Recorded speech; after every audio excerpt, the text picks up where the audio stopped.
warbixintani waxaanu ka soo aruurinay dad waqtiyo kala duwan lagu xidhay xabsiga weyn ee jeelogaadeen magacyadoodana waxaanu u qarinay sababa ammaankooda la xidhiidha sanadii 1996 ayaa la aasaasay xabsiga dhexe ee dawlad deegaaneedka Soomaalida Itoobiya laakiinse ay dadku u yaqaanaan jeelogaadeen kaasi oo haatan ay isticmaalaan guud ahaanba hay'adaha xuquuqul insaanka iyo sidoo kale dawladaha iyo ururada ka hadla dhibaatooyinka ka jira guud ahaanba dhulka Soomaalida ee Itoobiya ay maamusho xilligaasi 96 waxa madaxweynaha kililka ahaa Khadar Macalin Cali waxaana dhismaha xabsigaasi qandaraas lagu siiyay nin lagu magacaabo Ibrahim Xaad oo kamid ahaa ganacsatadii xilligaasi oo ugu dhaqaalaha roona deegaankaasi waxa magaalada Jigjiga laga fogeeyay jeelkaasi weyn ee jeelogaadeen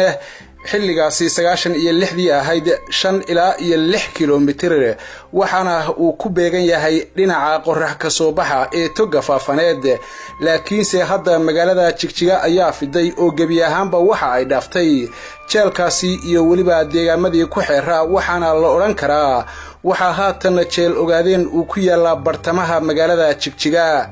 haddaba dhageysta warinta yaab kale ayaa waxa ay tahay labada nin ee ninna uu qandaraaska dhismaha xabsigaasi bixiyay waa madaxweynihii kililka ee xilligaasi ee ninna uu dhismaha qandaraaska ku qaatay dhisida jeelkaasi labadaba waxa lagu xidhay markii dambe jeelkaasi weyn ee jeelogaadeen qiyaastii ilaa iyo 50 askari ayaa habeenkii wardiyeysa jeelkaasi laba meel oo kala durugsana ayaana laga kala wardiyeeyaa gaadhayaha hore qiyaastii 1 kiiloomitir ayuu u jiraa xabsiga gudihiisa wuxuuna leeyahay hal albaab oo weyn oo u sii jeeda dhanka waqooyiga ku beegan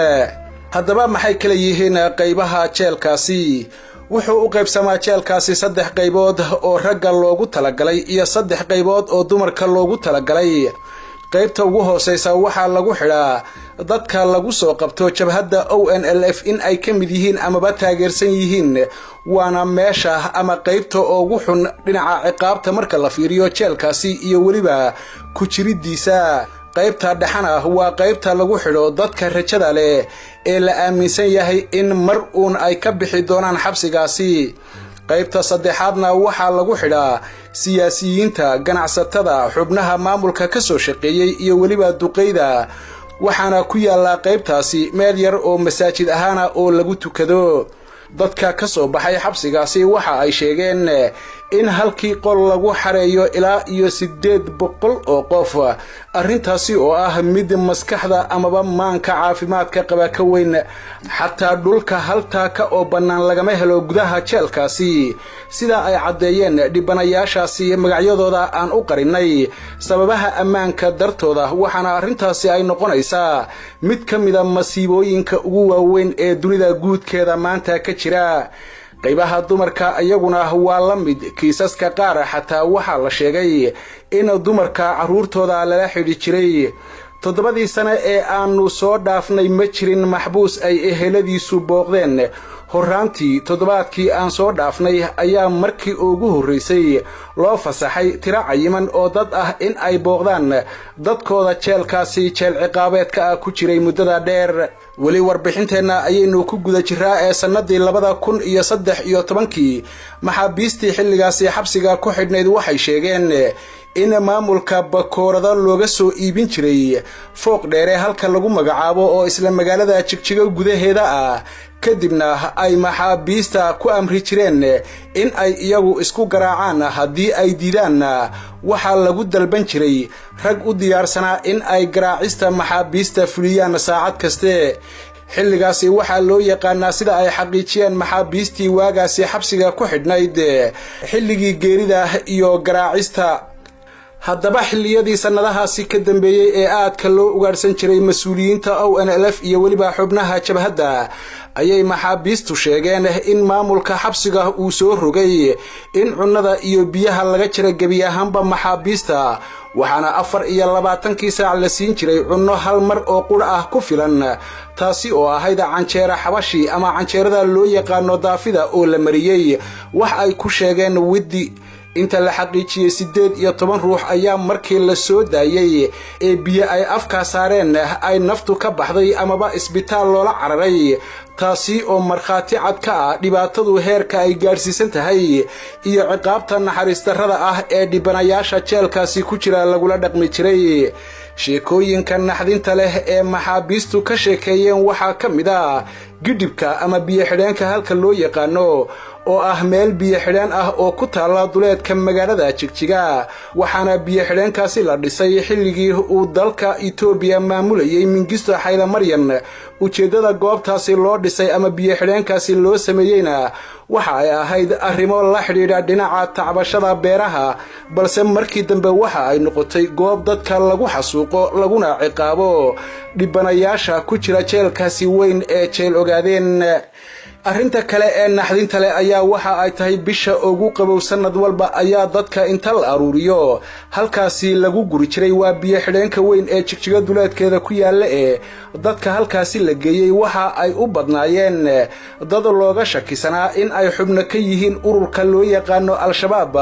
hase yeeshee waxa dadkaasi qayb ka ahaa dad badan oo kale oo dambiye kala duwan ay maamulku u haysteen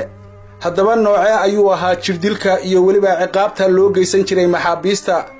xabsiga ama jeelka weyn ee loo yaqaan jeel ogaadeen waxa ku yaala 8 qol oo 4 ragga loogu talagalay 4 kalena loogu talagalay dumarka ma jirto cid nooga warantay waxa lagu muto gudaha qolalkaasi dadkii lagu xidhay markii aan arrimahaasi wax ka weydiinayna wayba naga aamuseen qaarna wayba ka naxeen markii aanu dib u xasuusinay waqtiyadii murugada iyo dhibaatada badnaa ee ay soo mareen qolalkaasi waxa lagu sheegay in kiiba uu si ciriiri ah u qaado hal qof oo bini aadan ah kaliya waliba dadka dhuudhuuban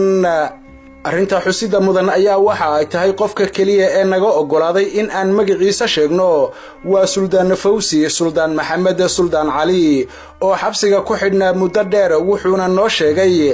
in 5 sano ee ugu dambeysay muddadii uu ku xidhnaa jeelkaasi lagu hayay keligii qol ciriiri ah oo uu ku qiyaasay wax ka yar 2 mitir waxa kale oo uu sheegay in muddo bil ah maalin kaste bakoorada ay ku garaaci jireen 2 nin ilaa ay ka daalaana ay garaacista ku wadi jireen wuxuu intaasi ku daray Suldaan Fawsi in loo diiday in uu qaato dawooyinka xanuunada dhiigkarka iyo macaanka taasna ay keentay in ay aragiisa wax u dhimaan xanuunadaasi oo uu u waayay wax daawo ah oo uu isticmaalo ilaa iyo maanta way ugu soo kacdaa jugtii berigaasi igu dhacday ayuu yiri Suldaan Fawsi mid ka mid ah dhacdooyinkii naxdinta iyo murugada badnaa ee jeelkaasi ka dhacay ayaa waxa ay tahay in uu jiray nin sidii bakoorada loogu garaacayay dhiig sii daayay laakiinse hadda nool oo aan magaciisa sababo ammaan dartooda u sheegaynin dhanka kufsiga dumarka ayaa la sheegay in uu joogto ka dhex ahaa jeelkaasi waana mid ka mid ah dhacdooyinka naxdinta iyo murugada badan ee jeelkaasi ka dhacay iyada oo ay dumar badan caruurtii ay ku dhex dhaleen ay ku dhex koreen sida dhawaanba laga arkayay sawir lagu baahiyay baraha bulshada oo madaxweynaha maamulka Soomaalida Itoobiya uu la galay amaba laga qaaday isaga oo xambaarsan wiil qiyaastii 4 sano jir ah oo hooyadii iyo aabihiiba ay ku dhinteen jeelka kaasi oo ay soo karisay haweenay kale oo jeelka iyaduna ku dhex umushay haddaba jeelkaasi maxaa loogu bixiyay magaca jeel ogaadeen xabsigaasi waxa la yiraahdaa xabsiga dhexe ee dawlad deegaaneedka Soomaalida sida loo bixiyay markii hore hase yeeshee sababta jeel ogaadeen loogu bixiyay ayaa ah maadaama dadka ku xidhan amaba jeelkaasi lagu soo xidhayay 60% in ka badan ay ka soo jeedeen beesha uu magaceeda xambaarsan yahay taasina waxa ay noqotay mid guud ahaanba haatan dunida caanka ah waxayna u badnaayeen dadka lagu xidhay ee beeshaasi ka soo jeeda kuwa lagu eedeeyay in ay ka tirsanaayeen amaba ay taageersanaayeen ururka ONLF ee u dagaalama gobonnimada dhulka Soomaaliyeed ee ay Itoobiya gumaysato waxa kale oo aad loo soo xidhi jiray sanooyinkii ugu dambeeyay macallimiinta dugsiyada Quraanka iyo culimaadiinka kuwaasi oo lagu tuhmayay in ay Al-Shabaab ka tirsan yihiin amaba ay xiriir la leeyihiin ugu yaraan magaca waxa bixiyay dadka aan beesha ogaadeenka u dhalanin oo la yaabay tirada aadka u badan ee reerka magacaas leh ee madaxweynuhu ka soo jeedo kaga xidhan jeelkaasi weyn ee jeel ogaadeen. su'aasha isweydiinta mudan ayaa waxa ay tahay imisa ayuu qaadaa jeelkaasi weyn ee jeel ogaadeen. madaxweynaha dowlad deegaaneedka Soomaalida Itoobiya ay maamusho Cabdi Maxamed Cumar Cabdi Ilay waxa uu munaasabadii Ciidul Fitriga sheegay in 22,000 oo ruux ay 3 sano ka hor ku xidhnaayeen jeelkaasi, wuxuuna intaasi ku daray in 1,500 la sii dayn doono maalinkaasi. inkasta oo uusan dhisma ahaan ka weynayna jeelkaasi 100 mitir oo dhan kasta, haddana dadkii ka soo baxay waxa ay aaminsan yihiin in tirada maxaabiista halkaasi ku jirtay ay u dhaxayso 33,000 ilaa 35,000 oo qof, waxaana jira dad badan oo xabsigaasi ku dhex dhintay sababa la xiriira daryeel la'aan awgeed.